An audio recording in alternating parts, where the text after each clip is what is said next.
Welcome to Meet the HR Show with me, Laurenelle. Welcome to another beautiful episode, and today, hey guys, I have a VIP, very important person. You think? No, he'll be giving us more of what VIP to his light means. Welcome. Thank you. It's nice to have you today. Pleasure. Yes. Pleasure is all mine, yeah. Yeah. So I've mentioned VIP. Yes. And people are like, very important person. No. What does it mean? There's a twist. There's a twist. There's a twist. It's a visually impaired person. And the reason for VIP is for the longest time people associate it with having like status. Okay. But for us, it's having, you know, a symbol of hope. Yes. You know, for you to hear VIP and you're like, yeah, so we are very important people. Very important. And also visually impaired. Yes. Yeah. Now this is Julius Mburu. We'll be walking his journey and understand how he has been able to make his way through. Karibu sana. Asante. May I correct you? Yes. Julius Mbura. Mbura. Yeah. Okay. Julius Mbura. Yes. Welcome. Thank you. Now, who is Julius Mbura? Julius Mbura is many things. Yes. He's of course a VIP. Very. He's also a husband and a father and a man who's trying to make it work in this era and constantly in a perpetual process of growth. Yes. And understanding and discovering who he is, and of course trying to be better by day. Yeah. Yes. Yeah. Career-wise, what does Julius do? Career-wise, Julius is an advocate. I work with a non-profit organization called Enable, IN, and I'm the advocacy and legal officer. Okay. So my role is to connect blind and visually impaired. So we empower blind and visually impaired through assistive technology. Okay. But mine goes beyond that. And my advocacy is not to the radical side. It's more of giving these kids a voice, giving them a way, a path to follow, and showing them that it's possible, because I've been through the journey that they're going through. Okay. So I'm in a better place to tell them how the world is, because you get out of school and you get that the world is not what you hoped to be. Yes. Yeah, so it's a lonely journey if you haven't accepted yourself and you haven't worked with your inner self to be comfortable with who you are, because that's a key to start a liberation and to make people around you to be comfortable and happy. Yes. So you mostly work with kids? I work with kids. Okay. So Enable works with schools for blind and visually impaired all over Kenya. We have 6 schools. We have one at the coast, we have one in Kisumu, one in Thika, Meru. Yeah, so my role is to have a mentorship program that incorporates these kids, what they want and how well we can nurture them from the ground up. So laying a foundation and starting from the grassroots. Okay. And then, so Enable has computer programs. So that's how we empower through assistive technology. The reason why I'm here and why I'm able to do what I'm doing is because of assistive technology. Because I can't operate my phone without a voiceover, for example, or my computer without a screen reader.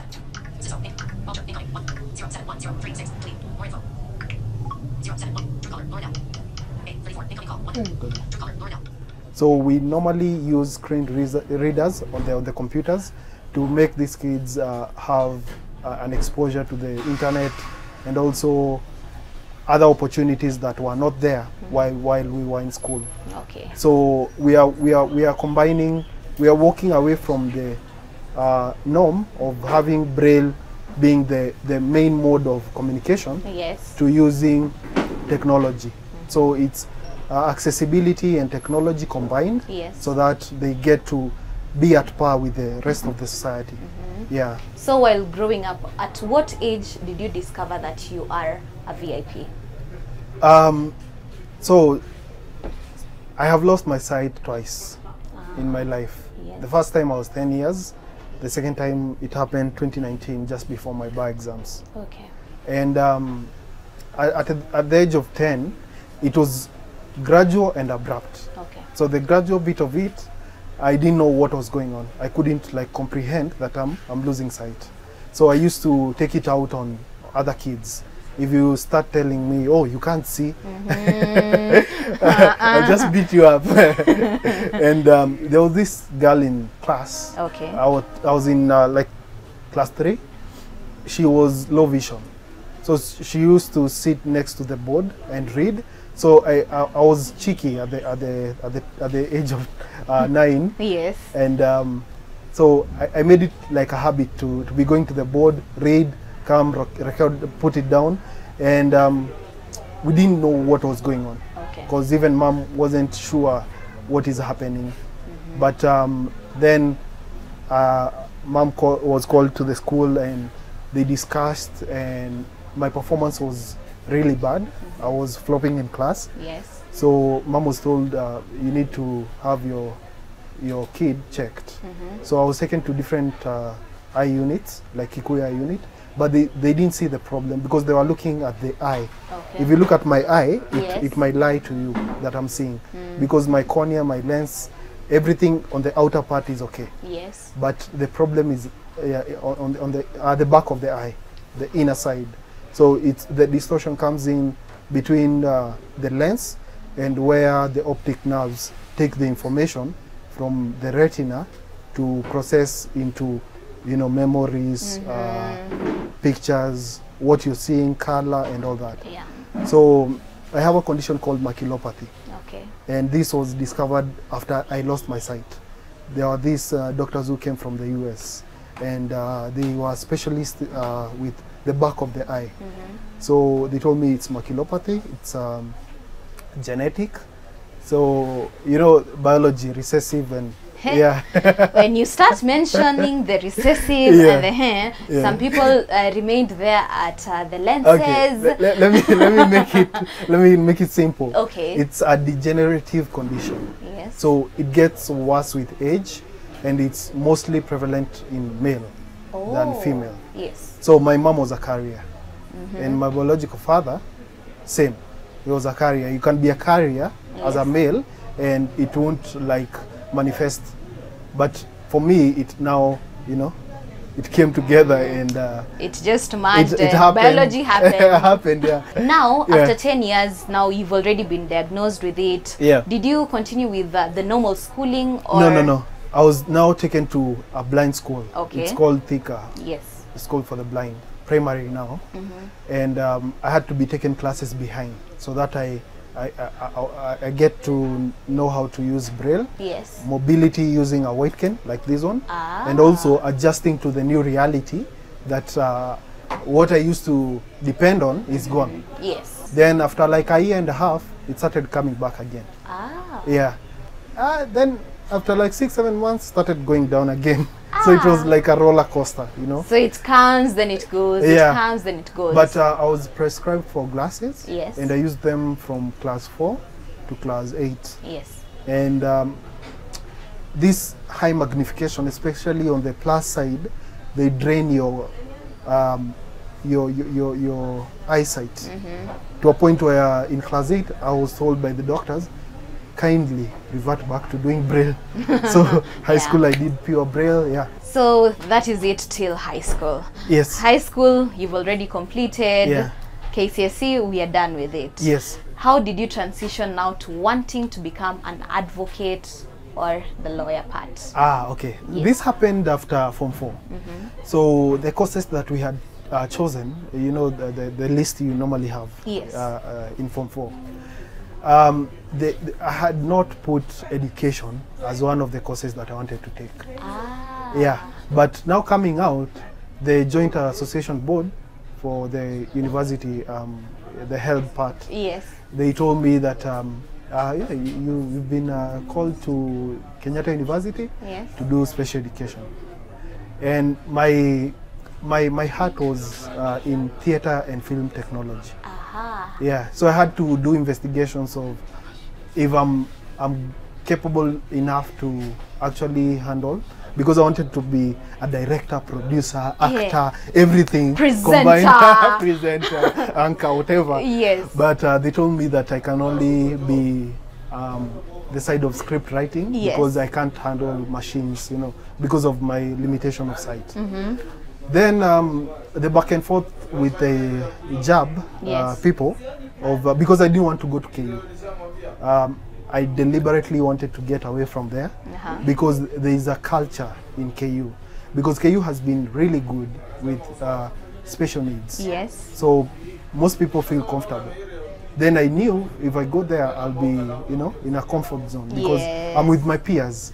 We are from high school, primary together. The ones that you've been used to. Yeah, so you don't push yourself. Yes. So I wanted them to change to University of Nairobi. They didn't. They said that was disappointing. And I wanted to change the course, because I didn't want to do education. I wanted to make an impact in another field. Yes. Because the assumption is that blind and visually impaired are normally good at education. So I wanted to go against the grain. Yeah, so I finally landed in University of Nairobi. After waiting, how long did it take for you to land there? I didn't go with the government program. Okay. So my uncle, who believed in me so much, and my family, my uncle told me, it's okay, you can go to University of Nairobi. If they admit you, we will take care of the rest. Yeah, and I owe, you know, my foundation of my career and everything to him. Yes. Now, most of the time, when we look at people who are VIPs, there's this special thing they have inside them. Yeah. For example, one can say, by just touching, I can tell the color of cloth you're wearing. Yeah. For you, what's your special? I wouldn't call it special. Yes. But I have a set of skills. Set of skills, not even just one, a set of skills. So I have pushed boundaries that haven't been pushed before. Okay. In the blind universe. I can walk comfortably in Nairobi from one point to another. If you told me to meet you at Bazaar, and I alight at whatever place, railways, where I know how to navigate. And so that's one. Yes, that's one. You said a set of skills. We are still there. Yeah, so the biggest, I think, the highlight is my touch and feel. The way you say it. So our way of seeing, I call my fingertips as extensions of my optic nerves. Okay. So we see through tactile vision. So it's how we touch. We know the patterns, the fabric, and all that. The material. And I use this on cars. I also, in the process, learned how to ride a motorbike. So you can ride a motorbike? Yeah, even now. Even now? Yeah, and even drive, I can drive. But with the help of another person or alone? Yeah, with the help of another person. Okay. Of course, at the time when I could see a bit, I could like navigate a bit, you know. And move at least. Squinting and moving a bit. But now I need someone to tell me, take a turn there, reduce. But I can't go on a busy road. I skate, and I also bake and cook. Yeah, so baking and cooking. Yeah. Now that one, will you use your? That one you'll use your I'll tactile? Use everything. It's all everything combined, because I have to listen. Especially like, let me give you an example, pancakes. So when I'm spreading the batter on the pan, I have to listen to know how far it's gone. Yeah, there are other things that I can know, especially when I'm talking to you. I can know your height. I normally tell people I'm privileged enough to have experienced both worlds, the sighted world and the blind universe. Yes. So I get to blend best of both worlds. And even like dressing, I normally dress myself, so I know how to coordinate colors and all that. A born blind can't do that. Now back to campus. Yeah. How did you get into law? So I wanted to choose between international relations, because I had a dream of being an ambassador. Hey, the dream can still be fulfilled. Yeah, no human is limited. It is there. It is there. And I evaluated all these choices that I had, and I saw the best thing to do is to get into law. Yes. And my career path will be under advocacy. Like I can turn law, because you know law, we are dealing with legislations and the law, of course, constitution and all that. Yes. So for a change to be made, it starts from the law side, the law bit of it. Yes. So if I can be inside and know how these policies are made, like for example, now we are making the accessibility standard, the ICT accessibility standard for Kenya. We are the first people in Africa to do it. Yes. As enable, we are doing a collaboration with KEBS, Kenya Bureau of Standards, and ministries like ICT Authority. And so you see, these are things that at the time I couldn't tell you that I want to do this and this particularly. Yes. But I knew that the vision of being in the front line to make, even if it's a small change, but at least that will touch a life, and it will go a long way to make sure that what I went through, or the struggles and challenges that I have overcome, they are not the same as people who are behind me will go through and persevere. It's more of lifting another person. Yeah, getting back and reaching back and, you know, coming back, coming up with them. Okay. Yeah, because I've gotten to that point and I know the roadmap to success, how it can be, and the milestones, the minds that you you know, set off and all that. So it's for me to show that I consider myself as the pathfinder, you know. Yes. Yeah, I go through the hardships for you to at least have an easier time. Yeah. So during campus, it was more of using, you said listening, still was there braille? No, so campus I was using a computer. Yes. With a screen reader. So it's like when you're reading and writing, for me I'm typing on the computer. And also, like for the reading materials, for you can read, yeah? Yes. For me, I listen. So it's in audio form. It talks. So the screen reader will tell you how you're navigating the whole programs and all. And also Word documents. So it will read out whatever is written. Okay. Yeah. So for the reading materials, I used to tell the lecturers to convert those into readable formats for Word documents that I can actually like consume, like now the screen reader reading out for me. Biggest challenge was in the library, so many books are in print. Yes. And I cannot read print. So you really have to be nice and depend on people to read for you. You know, be nice, you know, because you're all benefiting. Yes. They are reading for you and they are also getting something out of it, you know. So I normally tell people you can't be blind and be arrogant or rude. So you need people. You need people for you to thrive. Yeah. Which is really nice. Yeah. For how long were you? Did your course take? 4 years in university, and then after university, of course, you have to go to Kenya School of Law to do the postgraduate diploma. And now this is where the second wave hit of blindness, towards the end. And yeah, that came with another aspect of another dynamic, that this is something that you've been waiting for. You didn't know the time and when, but it's here. So you have to deal with the reality. Now it's back. Yeah, so it was more of adjustment than, you know, relearning. And yeah. Which has been the hardest case that you've dealt with?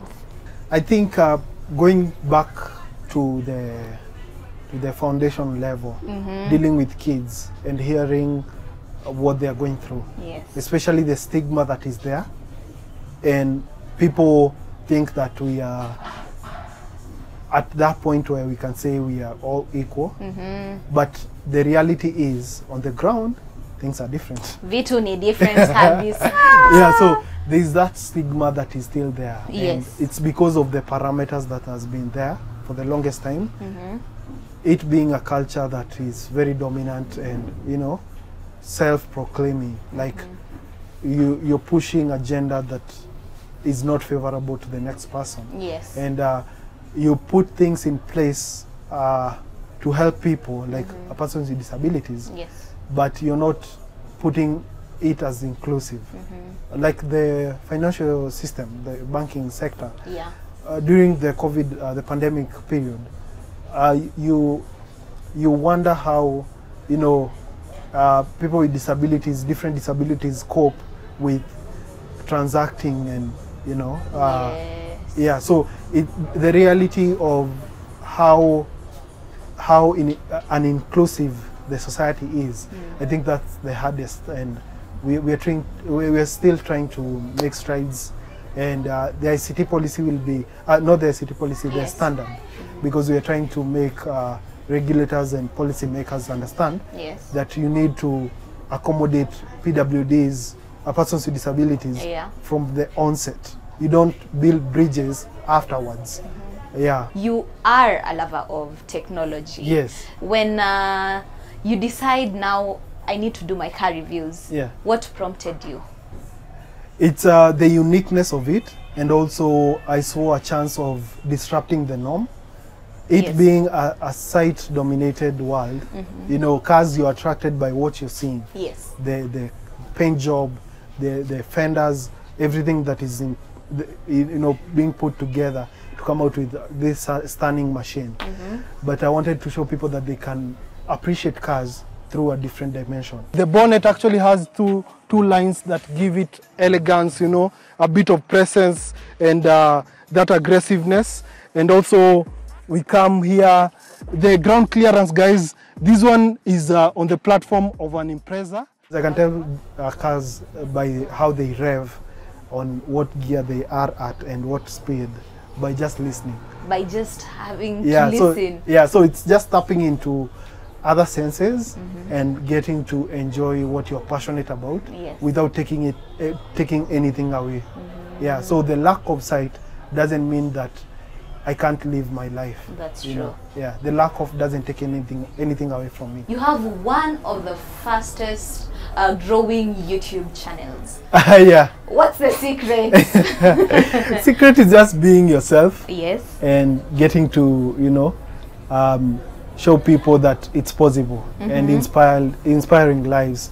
So my mantra being changing mindsets and shifting perceptions. Yes. And in the long run, touching lives in the process. That's really nice. Yeah. What's your dream car? A Mustang. Why? It's a muscle car, and it's practical. Yeah. So the big engine and the growl, you know, it's a big V8, lots of horsepower, and yeah. So Mustang GT 500. During this walk of life, you meet various people, and others are very inspired. To someone who is watching us right now, and they're a person living with a disability, what would you tell them? I would tell them that we are all distinct individuals, and we decide, like you decide how you want your life to be. I have the choice of kicking back and saying, you know, I can't do that. I can't do this. And I'm justified. Yeah. Like people will be wishy-washy, and they'll actually come to my, you know, my aid. But in the long run, people will get tired. But if you empower yourself, you start by working with your inner self, the deepest point of the core of what you stand for. That will give you, it will open you up. It will give you something that is untouchable. Yeah, it will connect you with your potential. Because then no one will come and make you who you are. So in life we get who we are, not what we want. So it's not how you look at the world, but how you look at yourself. So before we finish, there was a challenge you had mentioned earlier. So I'll give you a challenge. I'll point you to a car, and I'll need you to tell me some of the features and just give me a review of that car. Is that okay? Yeah. Welcome to this beauty of a car, and through touch I can already tell with the shape that This one is a mid SUV, and it's in the trim of Toyota, and the emblem is here. So where I placed this is in the 2000s, and in the 2000s Toyota introduced the RAV4. So it was the in-between car to blend the SUV feel and the station wagon feel of cars. And yeah, so this is a RAV4, the old model. So you can off-road with it. It has off-roading capabilities. Yeah, but it doesn't have like a big engine because it's 4 pistons. So it doesn't have a big engine. Piston yenye nakumbuka ni ya physics. At least there I remember 4 pistons. 4 pistons, yeah. Aki, thank you for having us. It's a pleasure. And that challenge, you did it quite well. What a proper car review. Thank you, thank you. That is a taste of what I normally do. Yeah. In your YouTube. See, I told you, it's one of the fastest growing YouTube channels. Thank you, hey. Thank you. And you're destined for greatness. I'm humbled, I'm humbled. Yeah. Sawa. Till next time, guys. Bye-bye. Till next time, my name is Laura Nell. Bye-bye.